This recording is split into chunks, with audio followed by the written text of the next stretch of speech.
je za profesionalnog fudbalera pogubnije? Pokidani ligamenti ili starlete? Starlete.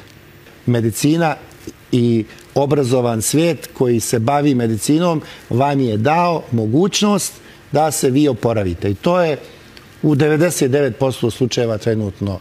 Kad vam gurnu ovi starletu, neobrazovanu, neškolovanu, koja juri samo tvoj džep, tvoj novac. Nema doktora koji tu glavu može da popravi. Starlete su napredovale napredovanjem tehnike. Danas starleta uđe na APR, ubaci time, vidi odmah čega si vlasnik idealnog dijela ove firme, ove kuće, ovog stana. Ona tačno zna, ona te tipuje. Zato su starlete opasni. Zato odete u beton halu i čim možete odmah da vidite